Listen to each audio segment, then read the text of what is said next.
Dear children, இந்த வீடியோவில் ஜியாகிரஃபியில் unit 5 hazards பற்றி பார்க்க போகிறோம். அசார்ட்ஸ் அப்படின்னா இடர்கள். ஸோ இடர்கள்னு சொன்னாலே என்னன்னு தெரியலையா? ஒன்றும் பிரச்சனை இல்லை, நம்ம நிறைய கேள்விப்பட்டிருப்போம். அதாவது வெள்ளம் கேள்விப்பட்டிருப்போம், வெள்ளம் வந்திருக்கு அப்படின்னு கேள்விப்பட்டிருப்போம். சுனாமி, நிலநடுக்கம், இது மாதிரியான வார்த்தைகள் வந்துட்டு கேள்விப்பட்டிருப்போம். இது மாதிரியான இயற்கை சீற்றங்கள், பேரழிவுகள்லாம் வந்துட்டு அங்கங்கே நடக்குது அப்படின்னு கேள்விப்பட்டிருப்போம். ஓகேவா? ஸோ நியூஸ்லலாம் வந்துட்டு நம்ம பார்த்துருப்போம். ஸோ அப்போ இந்த மாதிரியான இயற்கை பேரழிவுகள் இதெல்லாம் தான் என்னன்னு சொல்கிறோம் அப்படின்னா இடர்கள், அசார்ட்ஸ் அப்படின்ட்டு சொல்கிறோம். ஸோ 21st செஞ்சுரியில், அதாவது 21st செஞ்சுரி அப்படின்னா வந்துட்டு 2001லேருந்து 2100 வரைக்கும் உள்ள பீரியடை தான் நம்ம 21st செஞ்சுரின்னு சொல்கிறோம். இந்த 21st செஞ்சுரியோட ஸ்டார்டிங், இப்போ நம்ம இருக்கிறதே 21st செஞ்சுரி தான். இப்போ என்ன இருக்கும்? 2020. ஓகேவா? 2020ல் இருக்கோம் இல்லையா? ஸோ இதுவும் என்ன அப்படின்னா 21st செஞ்சுரி தான். ஆனால் இந்த 21st செஞ்சுரியோடைய ஸ்டார்டிங்கில் பார்த்தோம் அப்படின்னா அப்பயும் பாப்புலேஷன் வந்துட்டு ரொம்ப அதிகமாக தான் இருந்தது. ஆனாலும் மக்கள் வந்து ஹெல்த்தியாகவும் வெல்த்தியாகவும் இருந்தாங்க, உடல் நலத்தோடையும் இருந்தாங்க, அட் த சேம் டைம் வளமாகவும் வாழ்ந்துட்டு இருந்தாங்க. அப்போ இருந்த மக்களுக்கு என்ன தெரியல அப்படின்னா, இது மாதிரியான அசார்ட்ஸ் வருது சொன்னோம் இல்லையா, ஃப்ளட்டு, சுனாமி, இது மாதிரியான இயற்கை பேரழிவுகள், இயற்கை சீற்றங்கள்லாம் வந்தது அப்படின்னா அதை எப்படி எதிர்கொள்ளணும் அப்படிங்கிற அவேர்னஸ் வந்துட்டு அவங்களுக்கு இல்லை. லேக் ஆஃப் அவேர்னஸாக இருந்தது. அவங்களுக்கு எந்த வித எதிர்கொள்ளும் அவேர்னஸ் வந்துட்டு அவங்கள்ட்ட இல்லை, விழிப்புணர்வு இல்லை. அந்த எப்படி சமாளிக்கிறதுன்னு தெரியாது. இப்போ திடீர்னு ஒரு பூகம்பம் வருதுன்னா அது எப்படி நம்ம முன்கூட்டியே தெரிஞ்சுக்கலாம், அதை வந்து எப்படி அதுலேருந்து நம்ம வெளில வரலாம், எப்படி நம்மளை பாதுகாத்துக்கலாம், இது மாதிரியான நாலேஜ் வந்துட்டு யாருக்குமே இல்லை. ஆனால் கண்டிப்பாக இந்த இயற்கை மாற்றங்கள் வந்துட்டு நம்மளால் இங்கே தான் வரும் அங்கே தான் வரும்னு வந்துட்டு என்ன பண்ண முடியாது, ஃபிக்ஸடாக சொல்ல முடியாது. காலத்திற்கு ஏற்ப, தட்பவெப்பநிலை மாற்றங்களுக்கு ஏற்ப என்ன ஆகுது அப்படின்னா இந்த இயற்கை சீற்றங்கள் திடீர்னு எங்கே வேணாலும் நிகழலாம். அப்போ என்னென்ன இயற்கை சீற்றங்கள் இருக்குது, அது எப்படிலாம் வந்துட்டு வருது, அதுலேருந்து ஒருவேளை நம்ம பகுதியில் அந்த மாதிரியான சீற்றங்கள் வந்தால் நம்மளை எப்படி பாதுகாக்கணும் அப்படிங்கிற நாலேஜ் வந்துட்டு கண்டிப்பாக இருக்கிறது அவசியம். அதனால தான் இந்த லெசனில் நம்ம இது எல்லாத்தையுமே பார்க்க போகிறோம். ஸோ இந்த லெசனில் நம்ம எதை பற்றி தான் பார்க்க போகிறோம் அப்படின்னா அசார்ட்ஸ். ஓகே, ஸோ அசார்ட்ஸ் அப்படின்னா இடர்கள். ஸோ இந்த அசார்ட்ஸுங்கிறது வந்துட்டு நம்ம என்ன வேணாலும் சொல்லலாம். அது ஒரு பொருளாக இருக்கலாம், அல்லது ஒரு பர்சனாக இருக்கலாம், அல்லது ஒரு ஈவெண்ட்டாக இருக்கலாம். மொத்தத்தில் மக்களை அச்சுறுத்தக்கூடிய அல்லது அவங்களுடைய எக்கனாமிக் கண்டிஷனை வந்துட்டு பாதிக்கக்கூடிய, பொருளாதார நிலையை பாதிக்கலாம், ஏதாவது இழப்பாக இருக்கலாம், அல்லது மக்களையே உடைய உயிர் சேதத்தை ஏற்படுத்தக்கூடிய அளவுக்கு ஒரு பயத்தை ஏற்படுத்தலாம். அது எல்லாத்தையும் நம்ம என்னன்னு சொல்கிறோம் அப்படின்னா அசார்ட்ஸ். ஸோ அசார்ட்ஸால் தான் என்ன வருது அப்படின்னா டிசாஸ்டர்ஸ். ஓகேவா? பேரிடர். டிசாஸ்டருங்கிறது வந்துட்டு பேரிடர். ஸோ இந்த அசார்ட்ஸ்லாம் எப்படி வரும் அப்படின்னா ஹியூமன் மேடாகவும் இருக்கலாம், அல்லது நேச்சுரலாகவும் அக்கர் ஆகலாம்.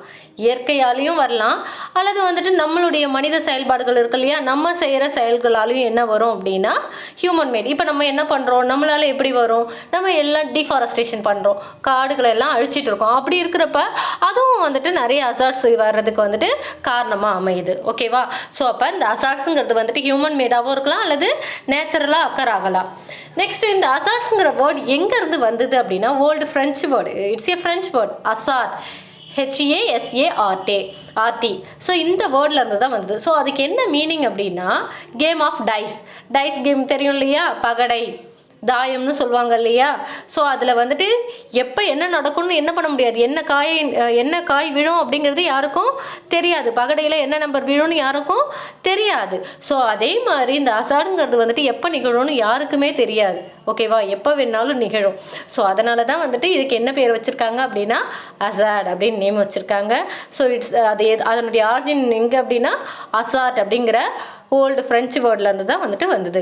ஸோ அரபிக்கில் வந்து அசார் அப்படின்னு சொல்லுவாங்க, இன் ஸ்பானிஷில் வந்து அசார் அப்படின்னு சொல்கிறாங்க.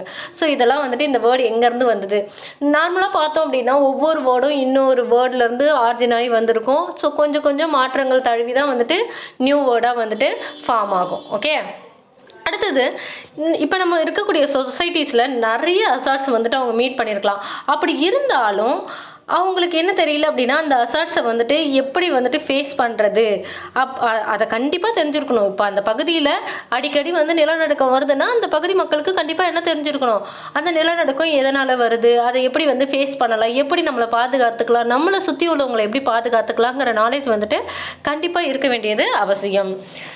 ஸோ இந்த அசார்ட்ஸை பற்றி இன்னொன்று சொல்லணும்னா நேச்சுரல் அசார்ட்னா வந்துட்டு இயற்கையாகவே வரக்கூடியது. ஸோ இந்த இயற்கையால் எப்படி அசார்ட் வருது, நேச்சுரல் ப்ராசஸ், இயற்கையான செயல்பாடுகளால் ஒரு மனிதனுடைய உயிர் பாதிக்கப்படலாம், அல்லது பொருள் சேதம் ஏற்படலாம், உயிர் சேதம் ஏற்படலாம். அதை தான் நம்ம என்னன்னு சொல்கிறோம் அப்படின்னா நேச்சுரல் அசார்ட் அப்படின்னு சொல்கிறோம். ஓகேவா? அதாவது இயற்கை காரணிகளால், ஏதோ ஒரு இயற்கை காரணிகளால் என்ன சொல்லலாம், இப்போ ஃப்ளட் வருது. ஓகேவா? மழை அதிகமாக பொழியுது. ஓகேவா? இது இயற்கை. ஸோ அதனால் வெள்ளம் ஏற்பட்டு என்ன ஆகுது அப்படின்னா, என்ன ஆகுது, நிறைய உயிர் சேதம் வருது, பொருள் சேதம் வருது அப்படின்னா வந்துட்டு அதை நம்ம என்னென்னு சொல்லலாம், நேச்சுரல் அசார்ட்ஸ் அப்படின்னு சொல்லலாம். ஸோ எல்லா அசார்ட்ஸுமே நேச்சுரல் அசார்டால் வரல. சில அசார்ட்ஸ் பார்த்தோம் அப்படின்னா நம்ம எப்படி வந்துட்டு இந்த இயற்கையை யூஸ் பண்ணுறோம் அப்படிங்கிறத பொறுத்து, நம்ம லேண்டை எப்படி யூஸ் பண்ணுறோம், நம்ம இயற்கையை எப்படி யூஸ் பண்ணுறோங்கிறத பொறுத்து என்ன ஆகுது அப்படின்னா இந்த அசார்ட்ஸ் வந்துட்டு ஏற்படுது. ஃபார் எக்ஸாம்பிளுக்கு இதே ஃப்ளட்டையே சொல்லலாம், இதே வெள்ளத்தையே சொல்லலாம். இப்போ என்ன பண்ணுறோம், வெள்ளம்லாம் வந்துச்சுன்னா என்ன ஆகும், மழை தண்ணி வந்து என்ன பண்ணும், வரும்போது நம்ம வீட்டு வாசலில் பார்த்தோம் அப்படின்னா ஒரு ஸ்ட்ரீட்லேருந்து அப்படியே நேராக வழிஞ்சிட்டே போயிட்டு பக்கத்தில் இருக்கக்கூடிய பாண்டில் அல்லது சேனலில் வந்துட்டு போய் கலக்கும். ஓகேவா? வாய்க்காலில் அல்லது குளத்துல, ஏரியில், இது மாதிரி இடத்துக்கு போகிற மாதிரி தான் ஒரு பக்கம் மேடுலேருந்து இன்னொரு பக்கம் பள்ளமாக வந்துட்டு வழி வச்சுருப்பாங்க. ஆனால் இப்போ எல்லாரும் என்ன பண்ணியாச்சு, அவங்கவுங்க வந்து பில்டிங்கை கட்டி எல்லா வாட்டரும் எங்கே தான் இப்போ போகுது அப்படின்னா எல்லாரும் அவங்கவுங்க இடத்த மேடாக்கிட்டாங்க. அப்போ வாட்டர் வந்து இங்கே தான் இருக்குது அப்படின்னா ரோட்டில் அப்படியே தேங்கி இருக்குது. கார்லாம் வந்துட்டு இப்போ என்ன பண்ணுறது, போட்டு மாதிரி போக வேண்டிய ஒரு சுச்சுவேஷன் வந்துடுச்சு. ஸோ அது மாதிரி வந்துட்டு மக்கள் வந்துட்டு வெளியில் எந்த பொருளையும் வாங்க முடியாமல் எல்லாமே தவிக்கிறாங்க அப்படின்னா அது ஹியூமன் மேட் தான், ஹியூமன் மேட் ஆக்டிவிட்டீஸ் தான். நான் ஹியூமன் வந்துட்டு என்ன பண்ணுறாங்க, அவங்கவுங்க சுயநலமாக செல்ஃபிஷாக யோசித்து அவங்கவுங்க எதுக்காக அந்த வழியெல்லாம் விட்டு இது மாதிரி கட்டியிருக்காங்க அப்படிங்கிறதெல்லாம் யோசிக்காமல் அவங்கவுங்க நம்ம வீட்டுக்குள்ள தண்ணி தேங்கக்கூடாது அப்படின்னு ஒரு செல்ஃபிஷாக யோசிச்சதால இப்போ எல்லாருமே அதனால் சஃபர் ஆகிற மாதிரியான சுச்சுவேஷன் க்ரியேட் ஆச்சு. ஸோ இந்த அசாடுங்கிறது வந்துட்டு ஹியூமன் மேடாகவும் இருக்கலாம் அல்லது நேச்சுரலாகவும் அக்கர் ஆகலாம். ஓகே, ஸோ நெக்ஸ்ட்டு டிசாஸ்டர் அப்படிங்கிறது வந்துட்டு அசாடை விட அடுத்த ஸ்டேஜ், அதாவது பேரிடர் அப்படின்னு சொல்லலாம். ஓகேவா? ஸோ அசாட் அப்படிங்கிறது இடர். ஓகே, அதனுடைய அடுத்தது, அதை இன்னும் பெருசாக சொல்லணும்னா நம்ம என்னன்னு சொல்லலாம் அப்படின்னா பேரிடர் அப்படின்னு சொல்கிறோம், டிசாஸ்டர் அப்படின்னு சொல்கிறோம். அதாவது ஒரு குறிப்பிட்ட பகுதியில் ஒரு குறிப்பிட்ட காலத்தில் நிகழக்கூடிய ஒரு அபாயகரமான நிகழ்வு தான் நம்ம என்னன்னு சொல்கிறோம், டிசாஸ்டர் அப்படின்னு சொல்கிறோம். ஓகேவா? ஏதோ ஒரு பர்டிகுலர் டைமில் திடீர்னு இந்த இடத்துல இதுதான் நடக்கும், அதான் நம்ம என்னன்னு சொல்கிறோம், டிசாஸ்டர் அப்படின்னு சொல்கிறோம். இப்போ ஃபார் எக்ஸாம்பிளுக்கு குஜராத்தில் வந்துட்டு பூகம்பம் வந்துச்சு ஒரு தடவை. ஓகேவா? ஸோ அப்போ அது ஒரு டிசாஸ்டர் அப்படின்னு சொல்லலாம். ஸோ இதனால் என்ன ஆகும் அப்படின்னா ப்ராப்பர்ட்டி லாஸ் ஆகும். அட் த சேம் டைம் உயிரிழப்பும் ஏற்படும். என்ன நிலைமைக்கு தள்ளப்படுவாங்க அப்படின்னா மற்றவங்களுடைய உதவியை நாட வேண்டிய சூழ்நிலைக்கு தள்ளப்படுவாங்க. அப்போ இந்த குஜராத்தில் வந்துட்டு இந்த பூகம்பம் எர்த்குவேக் வந்தப்போ என்னாச்சு அப்படின்னா அங்கே இருக்கிற மக்கள் உயிர் சேதம், பொருள் சேதம் எல்லாம் வந்தது. அதனால் என்ன பண்ணாங்க, மற்ற ஸ்டேட்டில் இருக்கக்கூடிய மக்கள் எல்லாம் வந்து அவங்களுக்கு பொருள் உதவி, பண உதவி எல்லாமே செஞ்சாங்க. ஸோ இதை தான் என்னன்னு சொல்கிறோம் அப்படின்னா டிசாஸ்டர் அப்படின்னு சொல்கிறோம். ஓகேவா? ஸோ வாழறதுக்கே வந்துட்டு மற்றவங்களுடைய உதவி தேவைப்படக்கூடிய சூழ்நிலைக்கு வந்துட்டு இந்த பேரிடர் வந்துட்டு என்ன பண்ணுது, தள்ளி விடுது. டிசாஸ்டர் அப்படிங்கிறத அதை தான் சொல்கிறோம்.